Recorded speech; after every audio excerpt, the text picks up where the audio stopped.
Hello, I am Kosajra, and I have given you my most cursed Conlang, Núsuli Kurátula, which is a pidgin language of Chilean Spanish and seal noises. So, in 1978, a seal named Hoover in the Boston Zoo was discovered to have been able to mimic human phrases. His strange ability made him a popular attraction at the zoo, but by the time of his death, his vocal dexterity remained a fluke until the 2026 University of Santiago Marie Birdland climatological expedition discovered something strange. The 2026 University of Chile Mary Bird Land climatological expedition was a complete disaster in every conceivable aspect. It originated in the mind of Chilean climatologist Juana Vasquez as an expedition to learn more about the climate of Mary Birdland, with focus on lead and CO2 levels in the ice and the katabatic winds originating in the location. The project was funded by the Bill and Melinda Gates Foundation. Having barely received enough money to run the expedition, Vasquez and her team worked hard to minimize costs. One of the measures taken was to not have redundant radio systems. This ultimately would be a major mistake. The flight took off from the British Fossil Bluff station on the morning of the 26th of September. Approximately 150 miles out of Fossil Bluff, an unknown piece of detritus, most likely a bird, hit the plane's antenna, breaking it. None of the crew noticed, and the crew continued to send messages, but were not receiving answers. 56 miles out of Mary Birdland, the right prop of their DHC-6 Twin Otter failed, causing the aircraft to lose control. The pilot, Dani Salvador, was able to regain control of the craft by deactivating the left prop. With no way of being able to return to powered flight, the craft then continued towards Mary Birdland, hoping for landfall. Vasquez attempted to contact Fossil Bluff, then Via Las Estrellas, then McMurdo Station, but no response. Vasquez realized that the radio had stopped working after no response was given to their SOS call.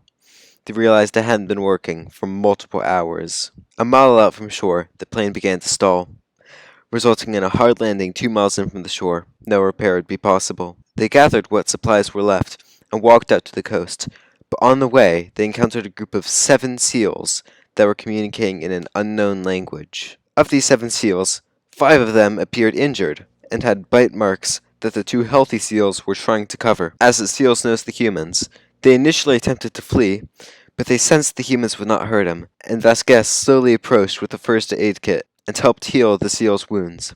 As this was happening, the pilot Dani Salvador, an amateur linguist, began taking notes on the strange language they were speaking. It had been 3 hours since takeoff, and after almost 2 hours of no communication, Fossil Bluff sent out an alert. As initial observations were made in the language, one of the first things the crew noticed was the presence of laterals and clicks in the languages, which they found difficult to pronounce. They instead used the lateral approximant and adjectives in their attempts to mimic their speech. The group began to exchange vocabulary. Both parties parodied each other's speech and grew more accustomed to the other. During this time, search parties were being sent in a 50-mile radius out of the last known point of communication with the expedition. The seals were reluctant to rejoin their colonies and insisted on staying away, speaking in a very concerned manner. Later information would reveal the seals were exiles, excommunicated due to their role in the attempted coup against the most supreme soothsayer of the holy god of the sea and snow. The exiled seal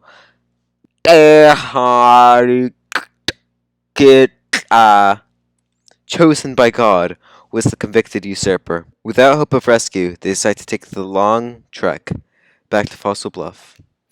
And 3 months after the crash, on the 30th of December, 2026, they are presumed dead.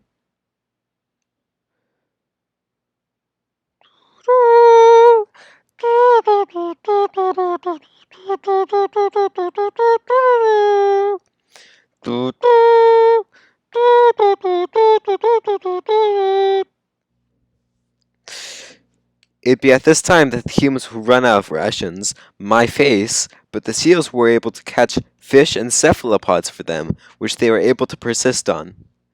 A couple months later, Antarctica fell into winter, but they persisted together, making the almost 600-mile trek the fossil bluff, a journey that took over a year. During that time, they gained the full ability to communicate with each other in a sort of improvised pidgin. This pidgin they called Núsuli Kurátula, translating to our speak thing. Then Tehari had the Son of God, and I'm really happy. Now it's a Creole, so you can't criticize me for that. So now to actually explain the language. So part 1, phonology. Here I have the consonant charts for seal speech, which they themselves call Conlang, and Spanish, particularly of the Chilean variety. And I've put some of the important features down here. So I'm not going to say this. It's hard for me to say. So I'll just say seal speech when referring to this language. So seal speech has lateral fricatives. It also has the voicing distinction of fricatives, which is not present in Spanish. There's also a velar nasal, which also is not present in Spanish, as clicks, which of course are not present in Spanish. It has non-sibilant alveolar fricatives, which is present in some Spanish, but not Chilean, while Chilean Spanish has labials, which seal speech does not, and also has a palatal series, which seal speech does not have. It also has a trail flap distinction in rhotics, which seal speech does not have, and of course, no clicks or lateral fricatives. Now, in this integration phase with the two languages, the kind of resulting sound inventory was very different. Velar nasal was actually kept in free variation with ga, and all labials and palatals were lost because the seals do not have lips, and it was hard for them to distinguish between velars and palatals. All the rhotics merged into one whatever rhotic. If we go back up here, we can see that seal speech actually used the alveolar approximant for a rhotic. So we kind of have all three major rhotics. The lateral affricate was lost, but a very, very complicated and confusing free variation where basically the Spanish speakers were trying to say hla, but it kind of became more of a ha sound, or hla. It just kind of stuck that way. Hla and ha are in free variation. Clicks actually did kind of stay to some degree. They became adjectives for the most part, except for the lateral click, which still remains in free variation with an adjective lateral affricate, which kind of independently arose. It did not come from the lateral affricate in seal speech, so I'd still consider that lost, but this is here. The reason the adjectives kind of stayed was because the humans just really liked saying them, and literally no other reason.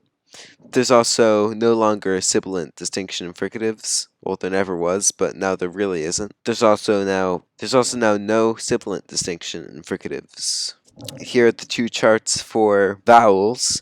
Seal speech had a pretty complicated vowel system as a length distinction, and in 3 of the 5 vowel quantities, it has a nasalization distinction. Spanish, on the other hand, is much simpler as the typical 5 vowel system, but going back to seal speech, you can notice that there are no rounded vowels, and there are back and center unrounded vowels that are not present in Spanish and are hard for Spanish speakers to pronounce. So when the languages meshed together, the closed center vowels lost. It kind of merged with E. All kakora nasal vowels and long vowels were lost. None of those distinctions happened. The only distinction now is vowel quality. All back vowels merged into a kind of whatever back vowel. It could be O, it could be U, it could be it could be O, it could be In the chart that I'll show on the next slide, I just put in the 6 most common realizations of it, but you can literally do whatever. It's very unrestrictive. Seals also can't round vowels. They just physically can't. Once again, they don't have lips. They can't do that kind of stuff. So they use unrounded variations for that whatever back vowel. So now we have Núsuli Kurátula's full phoneme chart. So we have ta and da, voicing distinction in stops, and also with a third adjective, ta. This is a two-way distinction between ka and ka with the dorsals. There are 2 nasals. There's na, and then there's nga, which is allophonic with ga. Then in fricatives, there are 3 different phonemes. There's tha, which is allophonic with sa. There's hla, which is allophonic with ha. And there's tla, which is allophonic with ha. And then there's the whatever rhotic, the lateral approximant, and then this 4-vowel system that I was talking about, e, a, and u, any of those things. It doesn't matter. And just some notes on the orthography. I did put the letters used for things in the orthography in this chart, but I just want to kind of explain what's going on, because going back to seal speech, there are some spellings that are slightly different, and that is because Danny Salvador made the writing systems for both of these, because he's the linguist, of course, and early on when he's writing this, he chose to write clicks and adjectives with an apostrophe, but later he switched to double letters because he thought it looked nicer. He was doing things purely based on the IPA at the start, so he did also change the previously phonetic spellings of ka and cha to the letters C and J, which is how they're spelled usually in Spanish for aesthetics. He also kind of found trouble stressing the right syllables in words, so he used acutes to mark the stress syllables because they're more used to the penultimate ultimate stress of Spanish as opposed to the anti-penultimate stress of Núsuli Kurátula. So, phonotactics is strange because both seal speech and Spanish have the capacity for coda consonants, though seal speech, oddly enough, does not have codal resonance, only codal obstruents. Codal consonants are not present in Núsuli Kurátula. The main reason for this is just everything became much more simple, and kind of both speaker bases spoke in a way that they considered more primitive, because they did consider, initially at least, both the opposite people to be primitive. Diphthongs aren't present in seal speech, and thus are not all that present in Núsuli Kurátula. There's some exceptions. They're very rare. The word initial eng is prohibited. Can't find it anywhere. Saringa. And stress always falls on the antipenult.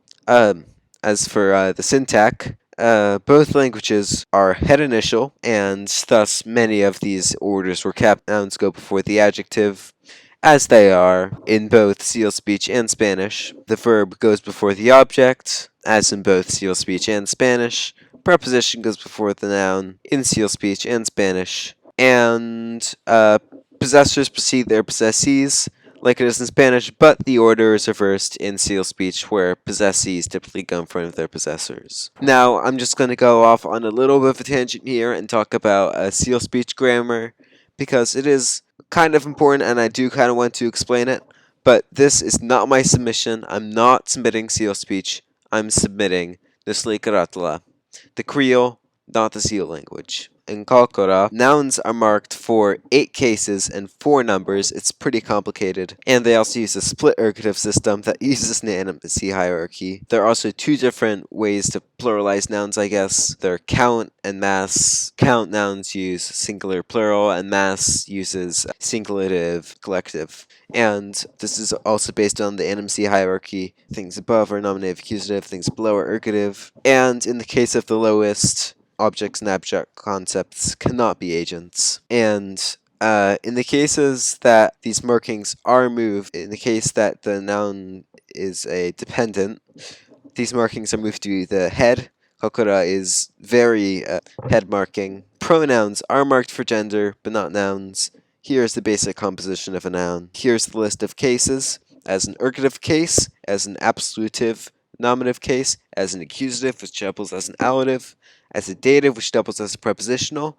There's a catetic, which is like a genitive case, but it marks the possessee instead of the possessor. You still call this case, I think, the genitive, but I wanted a more specific word, but there was a specific word, so I just made it the heck up. There's also an ablative, a comitative, and an instrumental. As for numbering systems, in count nouns, there are 4 different numbers. There's the singular, the dual, the plural, and the superplural. Note the reduplication used and the reduplication of the suffix. This is a very common occurrence in Kokura, where you reduplicate different suffixes to kind of provide emphasis on a certain fact of it. And in mass nouns, there are simply two different numbers. There is the singulative and the collective. As for the nouns in Núsuli, Kurátula, morphology becomes a lot simpler, obviously. Spanish does not have 8 cases. Nouns now only take one suffix, and that's for number. There are 2 of them. There's a plural marker, which is derived from Spanish. All cases in nouns are lost, but pronouns are still marked for the 3 cases: nominative, accusative, and genitive. Genitive is marking possessors in this time. Núsuli Kurátula has a nominative accusative alignment because, well, that's what both Spanish and Seal speech speakers are kind of used to. The language also becomes more dependent marking with influence from Spanish. Number marking always remains on the nouns. But there is a little bit of double marking when it comes to demonstratives. And just a note here that I'll be marking roots originating from Spanish with this SP in parentheses, and the same with Kokora with KO in parentheses. In the cases where it's kind of 2 roots that are merged in a single word, I'll mark it with S/K. Let's talk about verbs in Seal speech.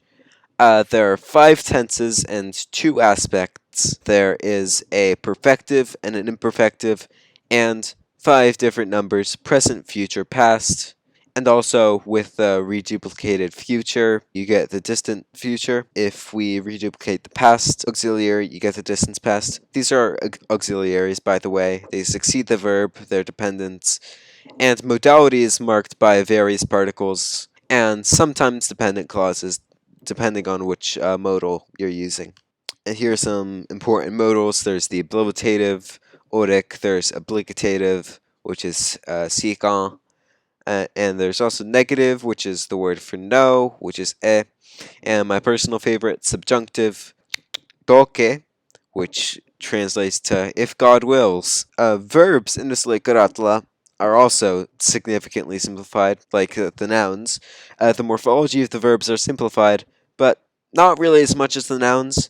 The number of tenses goes from 5 to 3. The remote, past, and futures are removed, but the number of aspects remain stagnant. They're also still marked by auxiliaries that can go at this point either before or after the verb. It doesn't really matter, but kind of due to the natures of the native tongues, the human, the Spanish speakers put the auxiliary before the verb, and the seals put after, but they still understand each other. All of these are derived from Spanish, and here are some modals. If God wills, still staying strong, but the word for God kind of split because they didn't want to follow each other's religions.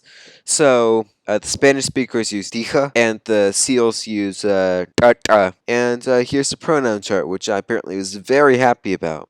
So you can see that the first person pronouns are derived from seal speech and some other stuff. Read through it if you want. There are a lot of freaking words. I don't know. It's really late at night. And here is the long-awaited translation. So, just as a fair warning, I'm going to try to sound as much as a seal as I can for this.